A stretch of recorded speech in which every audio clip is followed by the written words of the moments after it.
ইন্টারে ক্লিক করলাম, ক্লিক করার পরে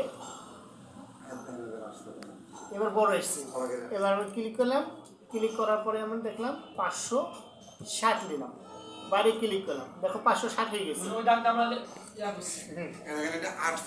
এখন এইটাকে সিলেক্ট করার পরে এখন তুমি টাইনে নিয়ে যে জায়গায় বসাবা, দেখো চলে এসছে, কিন্তু টাইনি ধরিবা, ধরে নিজে যে জায়গায় চাইবে সেই জায়গায় চলে আসবে।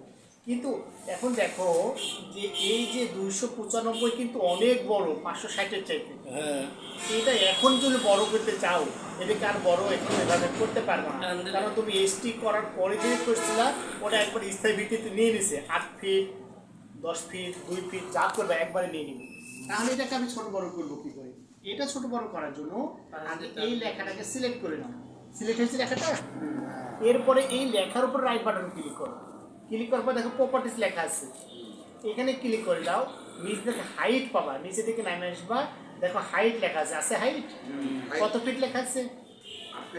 8 ফিট, কিন্তু তুমি দেখছো 8 ফিটেও ছোট হচ্ছে, এটা আমার 12 ফিট হলে মনে হয় ভালো হয়, তাহলে ভালো কথা, তাহলে এই ফিটের 8 ফিটটাকে ডিলিট করে দাও, ডিলিট করে এটাকে 12 করে দাও, 12 করার পর ইন্টার ক্লিক করো, এবার দেখো এটা কিন্তু 12 ফিট হয়ে গেছে, এটা ক্রসে কেটে দিলাম, এবার দেখো 12 ফিট হয়ে গেছে, বাড়ছে না?